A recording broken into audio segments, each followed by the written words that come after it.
When a Zimbabwean business enters corporate rescue, whether voluntarily or compulsorily, stakeholders must understand the impact.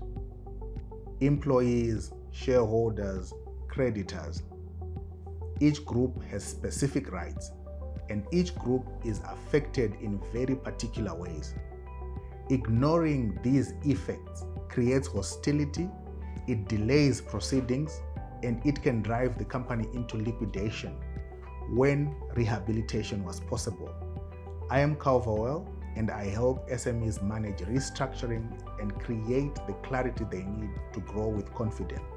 In this video, we'll examine the shifting rights of employees, shareholders, and creditors during rescue. Insolvency Act provides general rights to all affected persons. These include receiving notice of any proceedings, decisions, or meetings, participating in court proceedings that arise, proposing alternative plans if the corporate rescue plan is rejected, or even offering to buy the interest of other affected persons. But beyond these general rights, each group has specific protections and obligations. Let's begin with employees. Where employees are represented by a trade union, that union becomes their collective voice. But note this, the union must be registered and must specifically represent the employees of the company in rescue, not just any industry-wide union. Employees always retain the right to directly exercise their rights. Their rights include being consulted by the practitioner during the development of the rescue plan, reviewing the plan, and commenting at meetings where adoption is voted on. Voting on the plan to the extent that the employees are also creditors, and forming an employees committee. Crucially, all unpaid remuneration due before proceedings is treated as a preferred unsecured claim. Outstanding medical, pension, or provident benefits form part of unsecured creditor claims. At the start of proceedings, contracts of employment remain intact.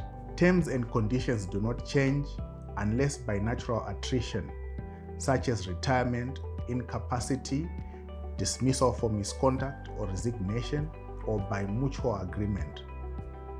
If remuneration is not paid during rescue, these amounts are treated as post-commencement finance that gives employees priority, even ahead of other post-commencement financiers. Now, shareholders, holders of securities, the effective owners, retain their rights. There is no automatic dilution, no forced alteration of shareholding unless it happens in the ordinary course of business, it is ordered by a court, or it is specifically provided for in an adopted rescue plan.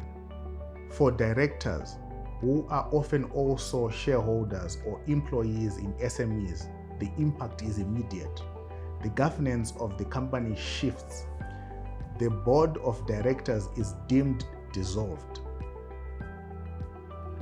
Directors may only act at the express instruction of the practitioner, and their role is limiting to assisting with management functions as required. Finally, creditors. Their most significant impact is the moratorium. Creditors are blocked from pursuing legal action or enforcing debt recovery. This breathing space preserves company assets and allows consultation among all stakeholders. Creditors retain important rights, making informal proposals to the practitioner, forming a creditors committee, consulting with the practitioner throughout the proceedings. And remember, creditors' voting rights are deemed by the value of claims. Ultimately, they decide whether to accept or reject the rescue plan. Employees, shareholders, creditors. Their rights do not always align, their interests may conflict. It is the duty of the practitioner to balance these rights without infringing upon any group. Clear communication is essential. Surprises during implementation lead only to hostility and collapse. Corporate rescue works best when affected persons understand their rights and embrace the process. If your business is in financial distress, do not wait until it's too late. Explore the use of corporate rescue proceedings and secure the future of your company.